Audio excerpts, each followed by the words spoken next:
Eh ben, bonjour à tous, bienvenue pour ce webinaire extrêmement important pour nous, pour Sony. On va vous expliquer un petit peu ce qu'on va chercher à faire avec ce nouveau fonds daté qui s'appelle Sony US Corporate 2031. Donc, ce matin, je suis avec Kevin Guéméreau, le gérant du fonds. On va vous parler un petit peu de tout ça. On va vous parler d'obligataires chez Sony. On va vous parler des US chez Sony. On va vous parler des US obligataires chez Sony. On a beaucoup de choses à vous raconter. On va parler du marché américain sur la dette. Enfin voilà, il y a beaucoup d'informations. Il y a beaucoup de gens qui sont connectés. Donc je pense que c'est un sujet qui intéresse beaucoup de monde. Vous connaissez le mode opératoire. Vous avez en bas à droite un onglet questions. Voilà, et pas l'onglet chat. Souvent les gens se trompent, mais un onglet questions. Donc si vous avez des questions, n'hésitez pas, vous cliquez et on tâchera d'y répondre avec Kevin au fur et à mesure de la présentation qui devrait durer entre 30 et 45 minutes en fonction des interrogations, des questions et des sujets qu'on va aborder. Je voudrais qu'on rentre vite dans le vif du sujet parce qu'il y a beaucoup de choses à raconter et bien évidemment, n'hésitez pas à poser toutes vos questions, on y répondra au fur et à mesure. Alors rapidement, en introduction, l'obligataire chez Sony, c'est une gamme qui est extrêmement large. On fait à la fois de la partie short duration, on fait de la multistratégie obligataire, on fait du high yield. Ça, c'est Kevin qui le fait avec nous depuis maintenant très longtemps, plus une gamme de fonds datés thématiques qu'on a lancé depuis 2019, de par notre ADN historique obligataire. Donc, c'est un sujet qu'on maîtrise bien, qu'on connaît bien, sur lequel on est reconnu. Et à chaque fois, effectivement, on essaye d'être innovant, en tout cas sur ces fonds datés, pour essayer d'apporter quelque chose de nouveau qui puisse correspondre à ce que les gens peuvent attendre sur notre activité. Bon, je passe sur les perfs, vous aurez évidemment l'ensemble du document qui vous sera envoyé, sur lequel vous allez pouvoir poser d'autres questions. Aujourd'hui, sur l'univers des fonds datés, on a deux fonds ouverts, Sony Green Bonds 2028 et Sony Opportunité 2029 High Yield. Le fonds 2029 High Yield est géré par Kevin, donc c'est deux fonds qui sont ouverts dans l'ensemble des plateformes avec lesquelles vous travaillez. On ne va pas s'apesantir sur ce sujet-là ce matin, c'est juste pour vous donner cet univers aujourd'hui avec lequel on travaille et sur lequel on est, nous, très à l'aise. La partie que vous connaissez peut-être un peu moins, c'est l'expertise des marchés US chez Sony aujourd'hui, parce qu'il y a 5 personnes dans notre équipe qui sont dédiées à l'univers des marchés américains. Donc, on a un fonds qui s'appelle Sam Cloud Revolution avec 3 gérants, Louis, Jean et Louis et Maxence, qui est un fonds plutôt techno sur l'univers du cloud. Donc, un fonds qui a été, nous avons récupéré lorsque nous avons acquis la société de gestion Pléiade Asset Management. Donc, une vraie expertise sur les US avec des vrais gérants US. Et puis, Eric Lafrenière et Léon qui gèrent le fonds Sony North America. Donc là, c'est notre fonds US sur pas que de la techno, mais un fonds dans lequel on peut retrouver plein de choses très différentes. Et donc aujourd'hui, 5 gérants US, une expertise obligataire très développée chez Sony historiquement. Bon, le mix des deux fait qu'à un moment donné, on était légitime à créer quelque chose sur le crédit américain de par la taille de l'équipe, de par l'expertise et de par le savoir-faire qu'on a déployé au cours de toutes ces différentes années. Voilà, donc je suis passé assez rapidement volontairement sur l'introduction pour ne pas manger notre bande passante et manger le temps qu'on va y passer. Le vrai premier sujet, c'est de faire un point sur l'environnement obligataire aux États-Unis. C'est un vrai sujet, on va vous parler de plein de choses, de la taille du marché, de la rémunération, des risques, enfin voilà, tout un élément assez pointu, assez large. Et donc je vais laisser la main à Kevin parce qu'il y a beaucoup de choses à raconter. Moi qui suis d'habitude très bavard, je mange mon micro et je te laisse parler, Kevin, pour expliquer comment ça fonctionne aux US. Merci Christophe. Bonjour à tous. Ravi d'être avec vous aujourd'hui pour le lancement de ce nouveau fonds daté. Un peu particulier effectivement, puisque vous nous connaissez beaucoup pour le crédit européen. Aujourd'hui, on va vous parler du crédit américain. 3 parties pour moi. La première, on va reposer le contexte de taux obligataires aux États-Unis. La deuxième partie, on va faire un focus sur le crédit d'entreprise. Et on va regarder précisément ce qui se passe dans le high yield américain. Et puis la troisième et dernière partie, on regardera la construction du portefeuille daté qu'on vous propose aujourd'hui. C'est notre proposition de valeur du jour, donc on regardera en détail ce qu'il y a à l'intérieur. Alors, il y a plusieurs messages à retenir dans ce webinaire. Le premier, on vous le donne ici, c'est un message extrêmement important et il concerne la politique monétaire américaine. En fait, le fonds qu'on vous propose, c'est un fonds qui vous permet de vous exposer à la première économie mondiale et en plus de bénéficier d'un cycle d'accommodation monétaire, puisqu'on est au démarrage d'une nouvelle phase de cycle d'accommodation aux États-Unis. C'est ce qu'on retrouve ici avec les taux directeurs de la Federal Reserve. Monsieur Powell a démarré sa baisse de taux au mois de septembre. Probablement qu'il va y avoir une poursuite à ça avec d'autres baisses complémentaires sur les prochaines semaines, prochains trimestres. Et ça, c'est d'énormes vents dans le dos pour la classe d'actifs du crédit aux États-Unis.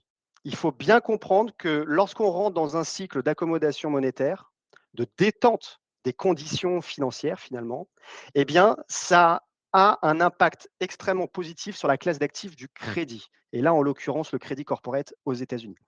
Deux éléments. Le premier, c'est que lorsqu'on baisse les taux directeurs, les conditions financières vont se détendre. Ça va permettre aux entreprises de se financer sur les marchés de capitaux avec des taux d'intérêt moins importants, plus faibles. Alors, ça ne va pas toucher directement le marché du high yield, puisque le marché du high yield, il est plutôt à taux fixe.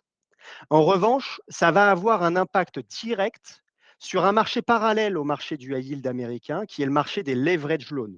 Et le marché des leverage loans, il est beaucoup à taux variable. Et donc, quand on baisse les taux directeurs, ça a un impact direct positif sur les leverage loans. Et donc, ça aura par capillarité un impact positif sur le marché du high yield. Ça, c'est le premier élément. Et le deuxième élément, c'est que lorsqu'on rentre dans un nouveau cycle de détente des conditions financières, en général, on constate une amélioration des valorisations equity dans le marché sous-jacent. Donc, aux États-Unis, il ne serait pas impensable de voir des niveaux de valorisation equity qui s'apprécient. Et ça, c'est un point qui est important dans la structure bilancielle des entreprises qui ont de la dette. Pourquoi? Il y a un des ratios financiers qu'on peut regarder quand on fait une analyse crédit, c'est le ratio de gearing. Le ratio de gearing, c'est quoi? C'est le ratio des dettes rapportées aux fonds propres. Si on dit que demain, les fonds propres vont s'inflater, qu'on va avoir une amélioration de la valorisation des fonds propres, ça signifie que mécaniquement, on va avoir une baisse du gearing et donc une amélioration intrinsèque des bilans des entreprises. Et donc ça doit se traduire en principe par un très bon comportement de la classe d'actifs. Donc là, c'est un premier message extrêmement important, c'est qu'on va pouvoir s'exposer à une zone économique qui va bénéficier de mouvements extrêmement porteurs sur la politique monétaire.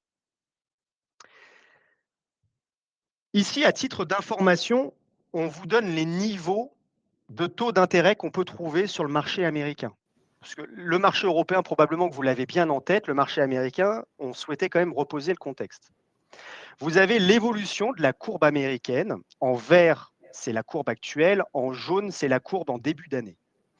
Aujourd'hui, à titre d'information, vous pouvez trouver sur du 2 ans américain un rendement autour de 3,50% de taux.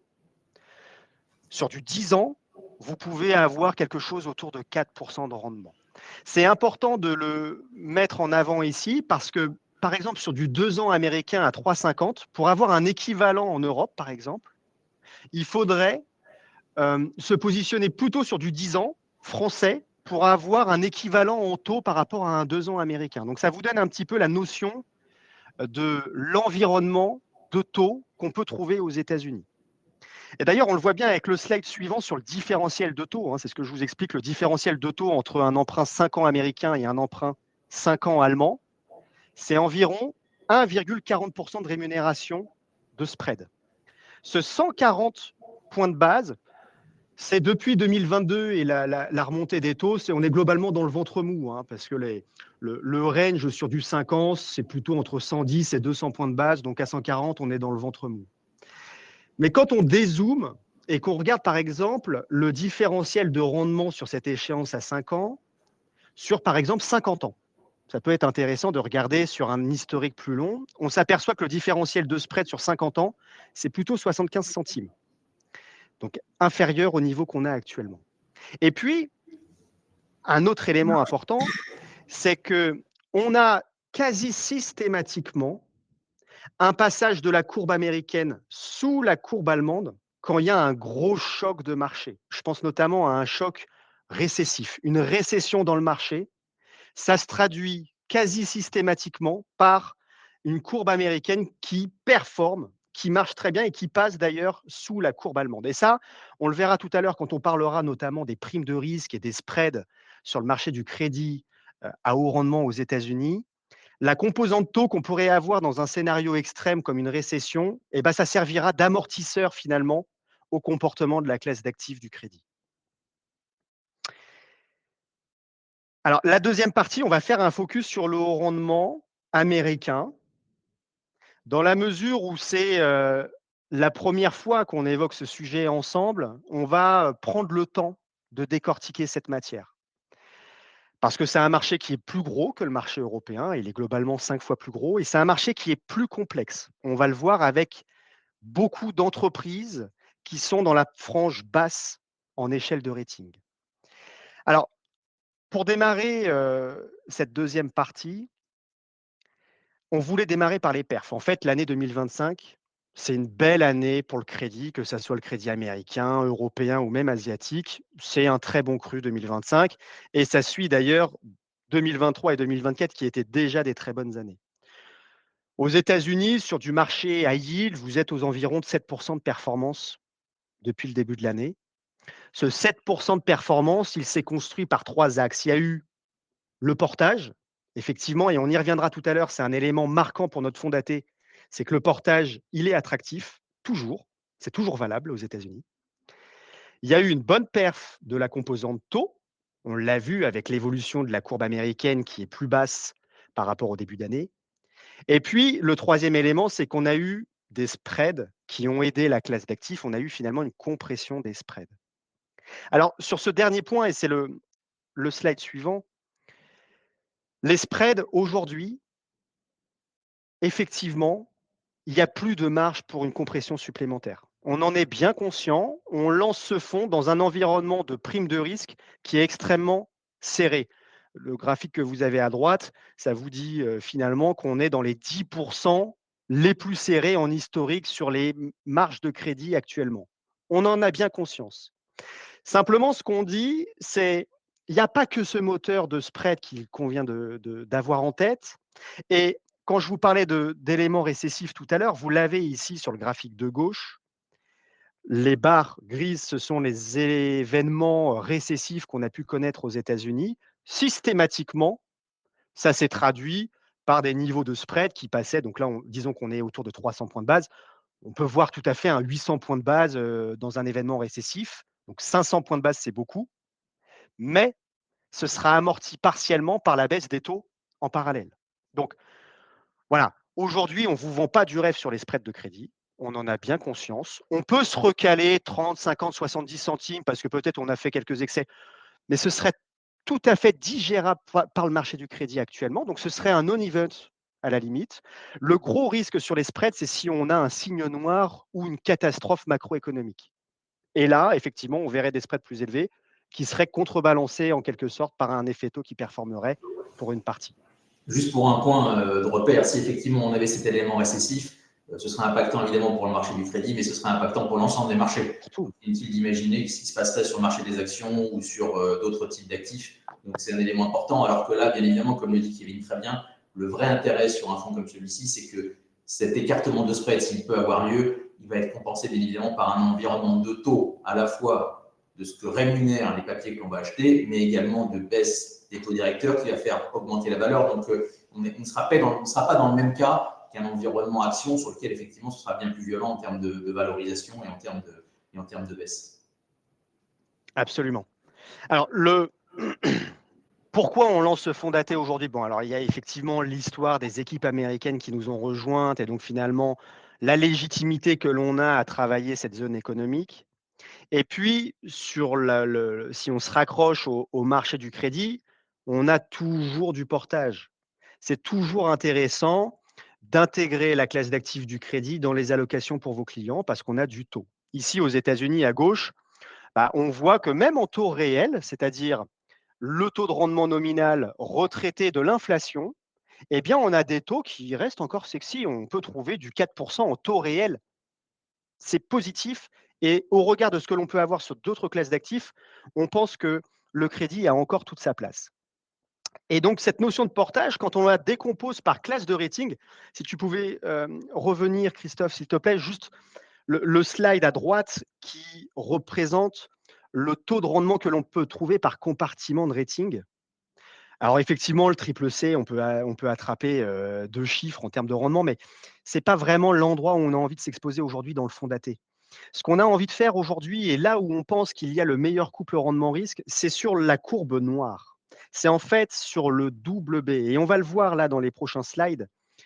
On va vous illustrer la mécanique et pourquoi on pense que le double B est le compartiment le plus intéressant. Aujourd'hui, sur du double B, on peut avoir du 6, du 6,50, 6,80 sur des entreprises qui ont des fondamentaux qui sont bons, satisfaisants.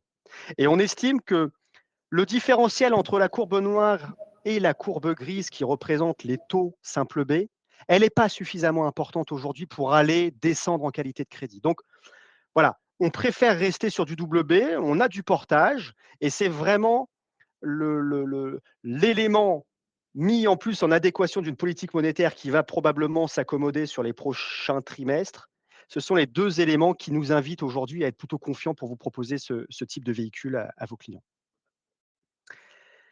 Alors le marché du crédit, effectivement, aux États-Unis, c'est un marché qui est plus mature que l'Europe. C'est un marché qui est plus gros aujourd'hui quand on regarde en volume de dette en circulation sur le high yield américain. On est aujourd'hui à 1,7 trillion de dollars. C'est grosso modo 5 fois plus gros que le marché européen. Et puis, quand on regarde dans la décomposition de ce marché à yield, en fait, il est radicalement différent par rapport à ce que l'on peut trouver en Europe, notamment dans sa composition par rating. On a 28% du gisement qui est noté en double B. Tout le reste du gisement, c'est plutôt des entreprises qui font partie du compartiment des B ou des triple C, avec du LBO, avec des leviers plus importants. Et donc nous, c'est sur les 28% de double B qu'on va se concentrer en majorité dans le fonds. Ça va nous permettre de nous exposer à des entreprises avec du portage et avec des fondamentaux qu'on justifie.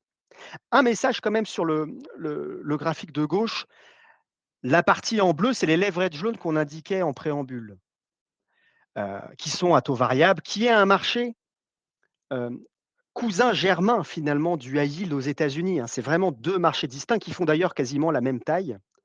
Ce marché des leverage loans, il a potentiellement un gain sur les prochains trimestres du fait de la baisse des taux directeurs. Ça marchera par capillarité sur le marché du high yield, hein. On en profitera par ruissellement si les taux de rendement du leverage loan baissent, le high yield américain va avoir tendance aussi à être tiré vers le bas. Alors sur les fondamentaux, quand on regarde globalement, bon, on est dans la moyenne. Il y a circuler, il y a rien à voir finalement, j'ai envie de dire. Les leviers d'endettement, qu'ils soient bruts ou nets, c'est le graphique de gauche. Voilà, on est autour de 3,20 sur du levier net. Aujourd'hui, on est inférieur au niveau qu'on avait avant pré-Covid, mais globalement, sur un historique de 20-25 ans, on est dans la moyenne. Sur le ratio de couverture des intérêts à droite, même son de cloche, on est dans la moyenne. Peut-être un point de vigilance ici, parce que si on dit que l'environnement des taux zéro qui berçait les marchés entre 2015 et 2022 est plutôt derrière nous, bah, c'est quelque chose qu'on aime bien monitorer à l'avenir, mais aujourd'hui, il n'y a pas de dégradation quand on regarde globalement le marché. En revanche, quand on décortique ce qui se passe à l'intérieur, on voit bien qu'il y a une divergence en fonction de la qualité de crédit que l'on peut trouver. Et nous, on est extrêmement confiants aujourd'hui pour vous proposer un fonds daté avec une majorité d'émetteurs double B parce que, effectivement, on a une amélioration intrinsèque des entreprises dans le compartiment des double B. C'est ce que vous avez dans les 2 graphiques du haut. On a globalement des leviers d'endettement sur le double B. C'est ce que vous avez par exemple à droite sur l'histogramme vert, des leviers bruts qui sont à 3,4 fois sur le double B. C'est assez modéré, c'est assez faible. Et si on regarde le levier net, on aime bien regarder la dette nette sur l'EBITDA. Dans le compartiment des double B, on est à 2,6 fois. C'est extrêmement faible. Ça nous met dans une posture aujourd'hui relativement confortable pour vous dire, bah, à 2,6 fois de levier net, face à un rendement à 6, 6,50, 7, ça fait extrêmement du sens d'emporter. Et ce n'est pas totalement la même chose sur du simple B ou du triple C, où là, effectivement, il y a des points de vigilance. On voit que les leviers bilanciels ne se sont pas forcément nettement améliorés sur ce compartiment-là, mais ça ne va pas être notre terrain de jeu aujourd'hui sur ce fonds daté-là. Donc, et on le retrouve bien d'ailleurs sur le graphique en bas à droite, où on a la dynamique des rehaussements de notes et des dégradations de notation, et on l'a par rating. Et en fait, ce qu'on constate, c'est que le simple B et le triple C, depuis le début de l'année, enregistrent plus de dégradation que d'upgrade chez les émetteurs. Mais ce n'est pas ce qu'on a sur les double B. Et les double B, on a finalement une certaine récompense de l'amélioration fondamentale que je vous exprime depuis tout à l'heure. Et on a plus d'upgrade que de downgrade en dynamique sur le compartiment des double B, ce qui renforce finalement notre perception que le sweet spot aujourd'hui, il est sur le compartiment des double B aux États-Unis. Là, un bref message sur les flux de trésorerie. On perçoit bien à droite, vous avez le cash flow coverage. Alors, ici, c'est le cash flow opérationnel rapporté à la taille de la dette. Et sur un an glissant, le double B s'est amélioré de 0,6 tours de cash flow coverage. C'est significatif. Ça illustre tout ce que je vous ai dit sur l'amélioration intrinsèque. Et on n'a pas ce son de cloche d'amélioration sur le compartiment du simple B, puisque sur un an glissant, finalement, on est flat moins finalement sur le cash flow coverage. Mais on a vu, et on continue de le voir d'ailleurs dans le cadre de la publication du troisième trimestre qui a démarré depuis quelques jours, on a des entreprises aux États-Unis et en Europe qui ont mis l'accent sur des plans d'économie, sur des rationalisations de la structure de coûts opérationnels. Tout ça dans une logique où le chiffre d'affaires était globalement mou. En fait, on cherche à préserver les marges. C'est ce que les entreprises essaient de faire depuis quelques trimestres. Et on perçoit que ce travail est bien fait et est réalisé notamment par les entreprises qui sont dans la frange haute du compartiment du high yield aux États-Unis. Les flux techniques qui sont extrêmement importants dans le crédit depuis plusieurs mois. Aux États-Unis, on a la même chose qu'en Europe, hein. Vous m'avez déjà entendu dire que les flux techniques étaient puissants en Europe. On l'a aussi aux États-Unis, peut-être un cran en dessous de ce que l'on a en Europe, c'est vrai, puisque si on rapporte le nombre de flux entrants dans la classe d'actifs rapportés aux assets, aux actifs sous gestion, on est aujourd'hui à 6-7% de flux entrants sur la classe d'actifs du high yield américain. Ça signifie quoi? Ça signifie quand même que les gérants ont du cash à déployer, ont du cash à investir. Ça soutient techniquement la classe d'actifs du crédit. Et ça marche d'ailleurs très bien pour le marché primaire, hein, c'est le slide suivant, où ces flux techniques, le cash que l'on a finalement dans les gestions, facilite les nouvelles émissions. Depuis le début de l'année, alors c'est un chiffre que j'ai arrêté à fin septembre, on est à environ 146 milliards de nouvelles émissions sur le high yield américain. C'est globalement 2 fois plus qu'en Europe.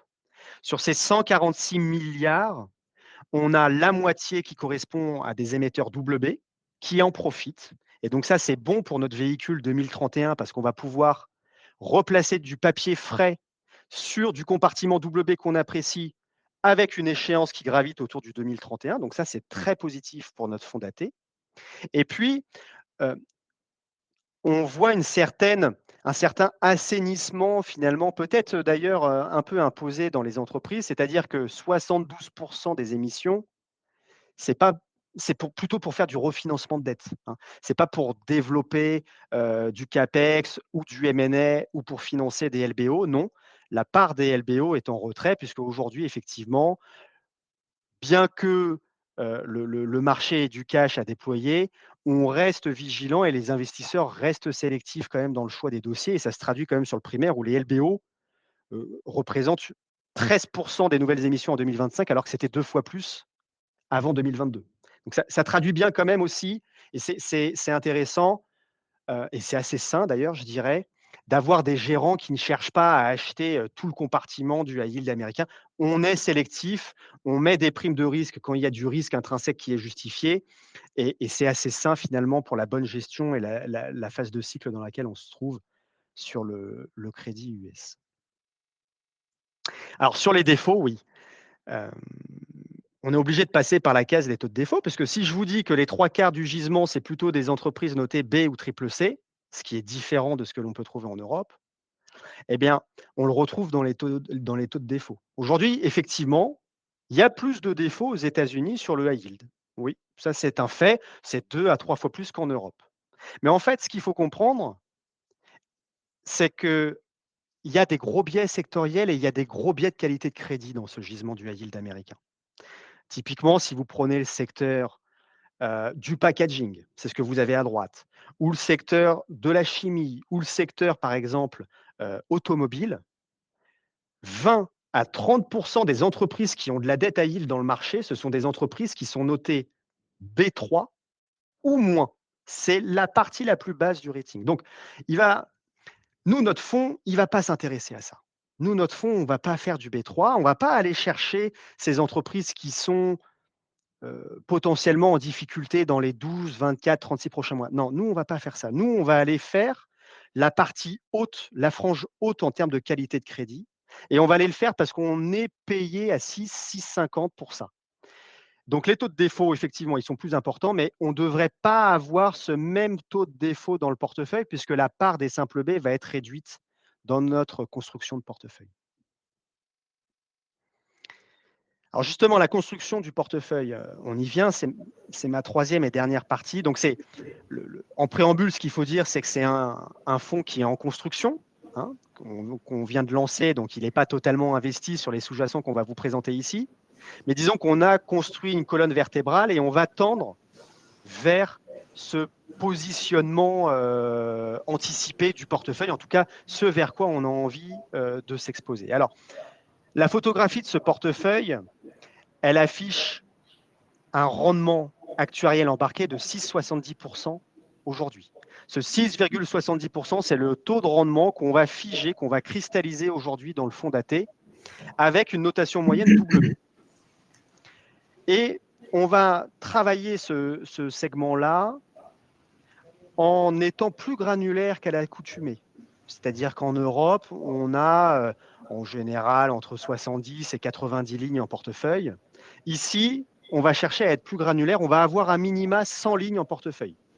Et le portefeuille fictif sur lequel on a travaillé, on a 116 lignes et 104 émetteurs. Voilà. Donc plus de granularité sur des entreprises bien notées, avec du rendement actuariel embarqué qui est à 6,70% et une sensibilité taux, effectivement, qui est un peu au-dessus de 3 parce qu'on vient graviter autour du 2031 qui est notre zone de travail.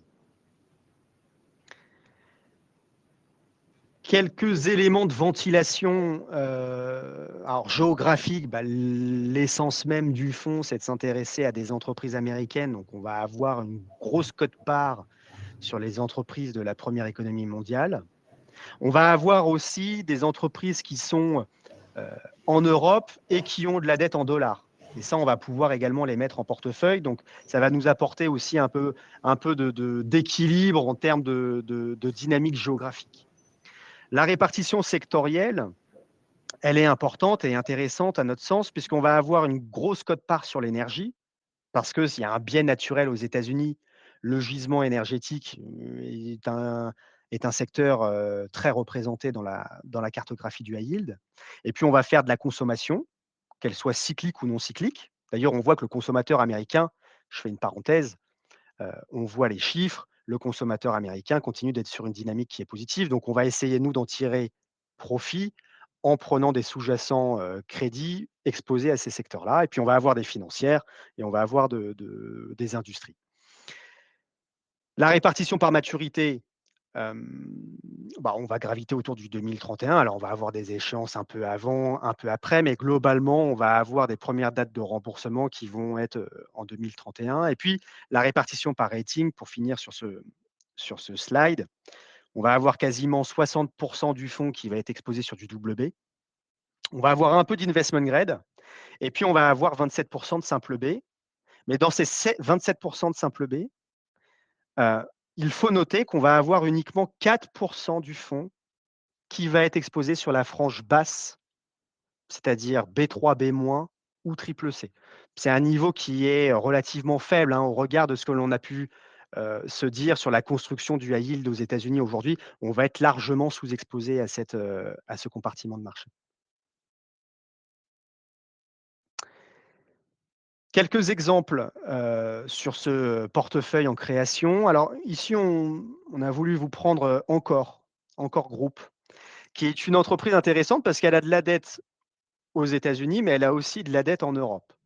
Donc c'est une boîte qu'on connaît bien, qui est le premier collecteur de dette aux États-Unis, le numéro 2 en Europe. Donc c'est une entreprise qui a des positions dominantes, sur ces marchés, qui a un track record éprouvé sur sa capacité à faire du recouvrement de créances et à améliorer, ses taux de rendement sur les loans qu'il peut acheter.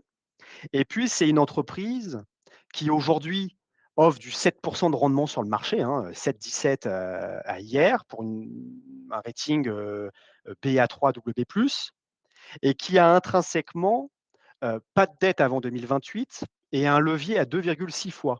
C'est d'ailleurs le levier qu'on évoquait tout à l'heure sur les WB, bah, encore est en fait dans la moyenne du WB à 2,6 fois. Donc un bilan qui est plutôt assez bien construit, assez bien assez solide. Les gros risques sur encore, bah, c'est la sensibilité à la conjoncture, hein. Si les États-Unis ralentissent, bah, il va y avoir des taux de défaillance qui vont remonter et donc ça, bah, encore va devoir, travailler dans un environnement qui sera moins enclin, mais disons qu'on est payé pour ça. Et puis la partie, réglementaire qui peut être plus accrue, notamment je pense, en Europe. Mais bon, disons qu'on a un joli couple rendement-risque avec Encore, c'est une boîte qu'on aime, bien depuis plusieurs années. Les entreprises qui vont être présentes dans le portefeuille et qui ont de la dette en euros et en dollars, on trouvait intéressant aussi de les mettre en exergue dans ce slide. Ça va représenter grosso modo un quart du portefeuille et c'est des boîtes qu'on connaît bien, que vous connaissez probablement. On vous a mis, des cas classiques comme Iliad ou Forestia, hein, qui s'appelle désormais Forvia. Teva aussi sur le secteur de la santé ou Viridian.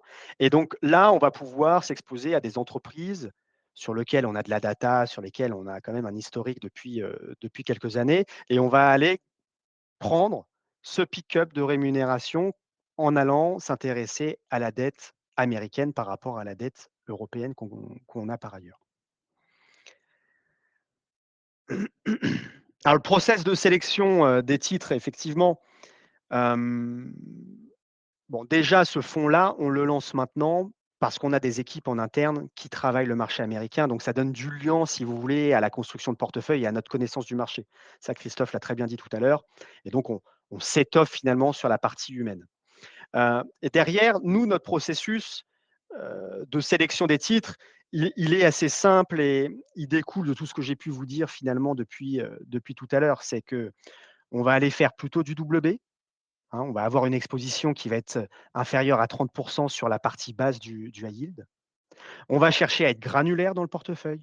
On aura plus de 100 titres. On aura sur ces 100-115 titres en portefeuille, on aura grosso modo un gros quart qui sera exposé sur des entreprises européennes. Donc là, on va chercher le pick-up de rémunération dessus. Et puis, un point important qui a d'ailleurs été souligné, dans le cadre d'un précédent webinaire il y a quelques semaines, hem, on va utiliser de l'intelligence artificielle en complément de tous les outils qu'on a aujourd'hui à notre disposition. Moi, je le vois comme un outil supplémentaire qui va nous aider à traiter plus facilement, plus rapidement, plus efficacement pardon, la data. Donc, on a créé des prompts avec Léon notamment. On a mis en place une structuration de communication avec cet outil-là qui va nous permettre finalement de de bien cadrer les contours du gisement, d'absorber le flux d'informations puisqu'effectivement, aujourd'hui, finalement, on marque, la naissance d'une expertise crédit aux États-Unis qui va être complémentaire à l'Europe. Donc il faut qu'on s'étoffe et on va s'étoffer aussi grâce à cet outil d'intelligence artificielle qui va être un bon complément à tout ce que l'on souhaite mettre en place aujourd'hui dans ce fonds daté, 2031.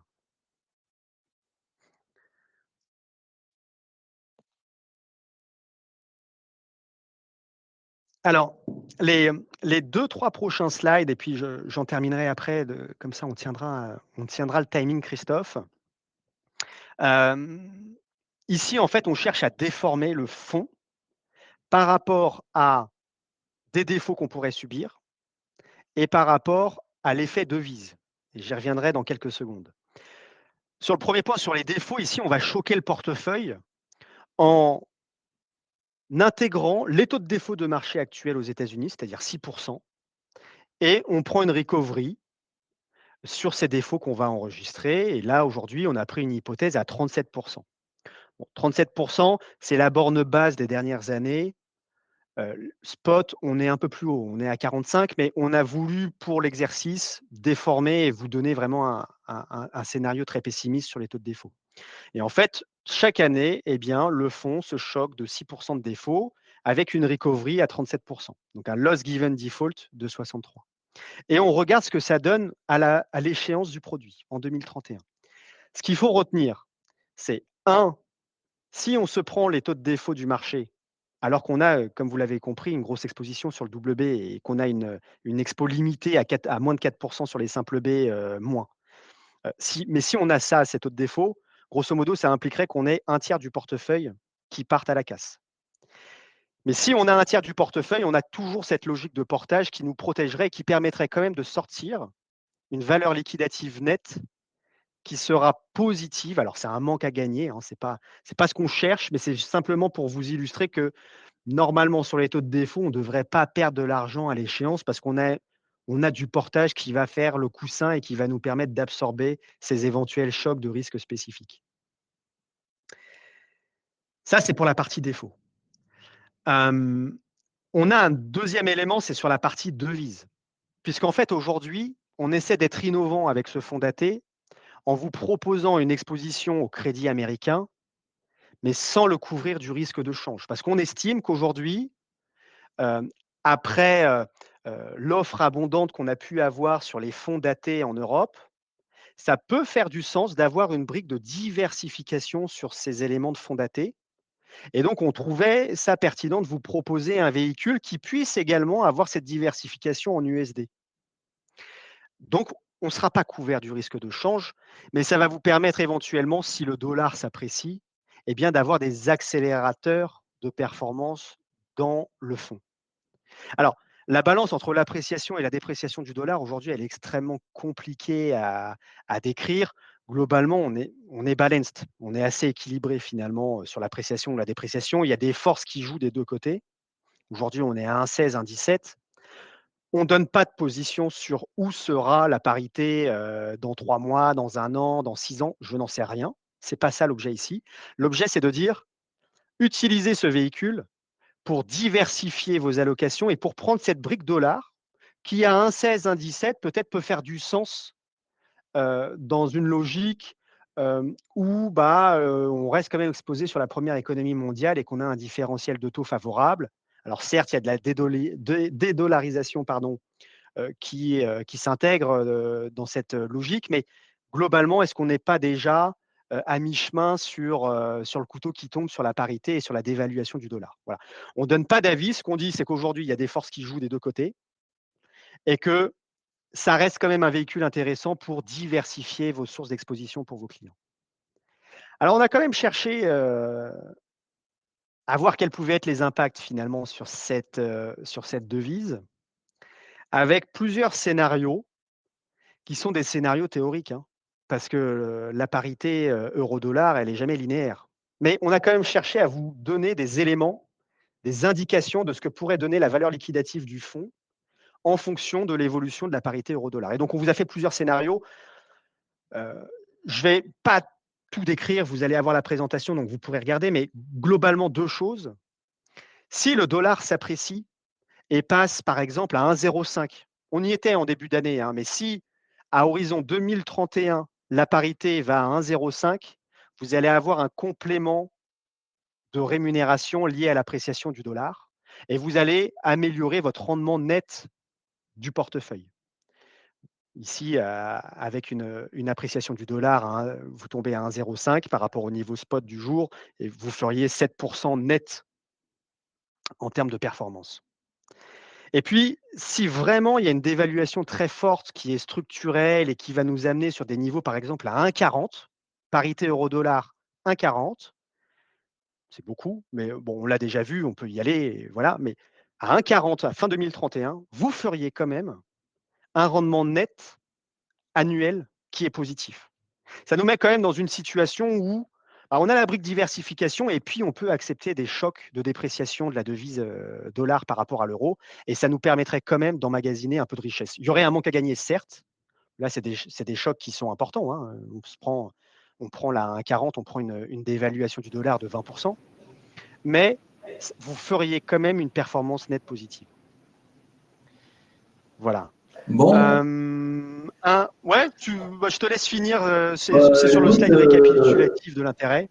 ouais, non, non, mais écoutez, moi, alors déjà, je pense que vous avez remarqué qu'on a fait, je ne vais pas cirer les pompes de Kevin, mais on a fait un travail assez remarquable et on a vraiment beaucoup creusé ce sujet, hein. C'est pour ça qu'on a voulu, c'est un webinaire qui dure un peu plus longtemps que ce qu'on fait habituellement, mais la première partie sur l'environnement, sur le marché du crédit aux États-Unis, enfin, on a beaucoup creusé ce sujet, bien évidemment, avant de lancer ce fonds-là, hein. C'est pas une idée, c'est une idée qu'on a depuis longtemps, depuis qu'on a intérioriser une équipe américaine sur les actions, qu'on ait une taille, bien plus importante. C'est un sujet qu'on a souvent réfléchi. L'idée, on l'avait déjà depuis le début de l'année. Kevin a donné un élément qui était fondamental, c'est qu'avec un dollar entre 1,02 et 1,05, ce moteur de performance complémentaire lié à la devise, il était un peu moins sexy qu'il l'est aujourd'hui. Mais c'est vrai que pourquoi on a décidé de se lancer ce fonds-là, il y a trois éléments qui sont importants, qui sont trois moteurs de perte d'ailleurs, hein, versus ce qu'on pourrait trouver sur les fonds en euros. C'est que bien évidemment, on a un niveau de rendement qui est supérieur aux US versus le même niveau de notation qu'on aurait en Europe. Donc ça, c'est un premier élément qui est fondamental. Cette notion effet devise, c'est un vrai sujet. D'ailleurs, c'est un fonds qui va rester ouvert tout le temps.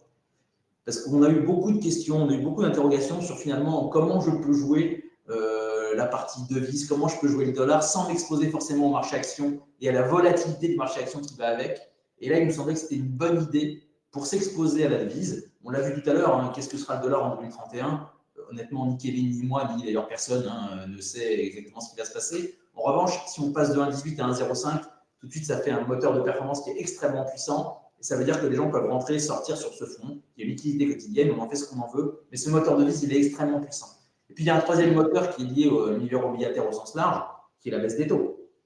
Aujourd'hui, on peut imaginer que la zone géographique dans laquelle les taux ont le plus de chances de baisser, c'est la zone dans laquelle ils ont le plus monté, puisque là, on n'a rien inventé, donc c'est effectivement les États-Unis. Et donc là, on a vraiment trois moteurs de perte sur ce fonds-là, qui sont le rendement, l'effet de devise et la baisse des taux directeurs, ce qu'on n'a pas forcément aujourd'hui en Europe. C'est vrai qu'on peut se poser la question de se dire est-ce qu'il faut toujours avoir des fonds datés européens versus ce qu'on pourrait trouver ailleurs? C'est une question qui reste ouverte, bien évidemment, mais il est évident qu'aux États-Unis, les moteurs de perte sont bien allumés sur des boîtes en plus de bonne qualité. Hein, vous l'avez vu, hein, on va chercher à faire de la signature moyenne CWB, on ne va pas aller chercher le rendement à tout craint. Hein. On aurait pu faire un portefeuille triple C où on aurait des rendements supérieurs à 10, mais ce n'est pas l'idée. L'idée, c'est que déjà, avec 6,70 de taux, plus un effet de devise, plus la baisse des taux, ça fait quelque chose qui est quand même extrêmement fort et extrêmement puissant, à la fois en termes de diversification, et puis pour s'exposer aussi au marché américain. C'est-à-dire qu'aujourd'hui, le vrai intérêt de ce fonds-là, au-delà des marchés américains ou des marchés actions américains, c'est qu'il y a une notion de protection liée au coupon. On l'a vu tout à l'heure sur les taux de défaut, on l'a vu également sur la devise. Je crois qu'on a bâti quelque chose qui est assez sexy, qui est plutôt très diversifiant au regard à l'environnement de fonds datés européens, dont on est d'ailleurs un des acteurs historiques, hein, donc on en parle en connaissance de cause. Il me semble qu'aujourd'hui, en termes de diversification, ça a du sens. En termes d'effet de devise, ça a du sens. Et dans des portefeuilles pour des clients patrimoniaux, je trouve qu'il y a un mix qui nous semble assez bon. Évidemment, on ne l'aurait pas lancé si tel n'était pas le cas. Mais on voit bien que les premiers retours sont plutôt extrêmement bons. Les gens disent mais c'est super, c'est une super idée parce que, c'est simple à comprendre. Les moteurs de perf, on les connaît. C'est aussi pour ça qu'on l'a fait dans un environnement de fonds datés. Parce qu'on nous a souvent posé la question, et d'ailleurs, vous l'avez posé là tout à l'heure, sur finalement, est-ce que c'est mieux de le faire dans un fonds daté ou dans un fonds ouvert? Pourquoi on l'a fait dans un fonds daté? Parce que, pour réassurer les clients, c'est un univers qui est connu, l'univers des fonds datés. Et donc, c'est pour ça qu'on l'a fait dans cet univers-là, parce qu'on comprend la dynamique, on la connaît. Tout est dans le nom. Hein, ce US Corporate 2031, c'est assez clair. Et puis, il y a un autre élément aussi qui est intéressant aussi pour nous sur la connaissance du marché. Je ne sais pas si vous l'avez dit tout à l'heure, mais il y a 25% du portefeuille qui va être sur des boîtes européennes qu'on connaît et qui émettent en dollars. Donc, c'est aussi un environnement dans lequel on connaît les entreprises, on connaît bien leur levier financier. Et donc, tout ça fait que c'est un environnement qui est plutôt connu pour nous. On n'est pas dans l'inconnu, eu égard à tout ce qu'on a raconté depuis tout à l'heure. Donc, nous sommes, ça fait beaucoup de sens pour tous ces arguments-là. Et je pense que c'est un fonds qui va avoir une belle vie, qui va avoir un vrai succès à la fois en termes commercial, en termes marketing et également en termes de performance et en termes de visibilité pour le client. Quand on cherche aujourd'hui des sujets de diversification, il n'y en a pas 50. Et celui-là, c'est un vrai outil de diversification par rapport à ce qu'on connaît sur l'univers du crédit. Qu'est-ce que vous avez? Alors, je regarde s'il y a des questions auxquelles on n'a pas répondu. Alors, on nous pose la question de la couverture de risque de change. Si c'est pour faire une couverture de risque de change, vous pouvez faire du fonds au crédit européen, hein, parce qu'au bout du compte, le différentiel de spread, il serait mangé par la couverture, donc ça n'a pas grand sens. Un des leviers de performance, c'est bien évidemment la devise. Et donc, c'est pour ça que volontairement, on l'a fait non couvert. Si c'est pour dévoyer et faire un peu de couverture, ça n'aura que peu de sens pour nous. Et en tout cas, on enlève un moteur de performance qui nous semble puissant de notre point de vue. En termes de référencement, c'est aussi une autre question. Alors, il va être référencé dans l'ensemble des plateformes disponibles, mais si vous avez des questions, n'hésitez pas à envoyer un mail à Paul ou à moi. On sera ravis d'y répondre. Et je crois qu'on a à peu près, tout raconté, on a à peu près tout dit. Je trouve que c'était riche. Oui, dernière question. Vous allez recevoir évidemment la présentation en replay. Donc, vous allez recevoir tout ça dès la fin de ce webinaire. Et puis, si vous avez d'autres questions, n'hésitez pas à nous interpeller. En tout cas, bravo Camille, c'est du bon travail. J'espère que vous avez passé un bon moment. C'était un peu plus long que d'habitude, mais je pense que ça en valait la peine. Et donc, on reste à votre disposition si vous avez des questions complémentaires. Voilà, bonne fin de journée à tout le monde. Merci à tous.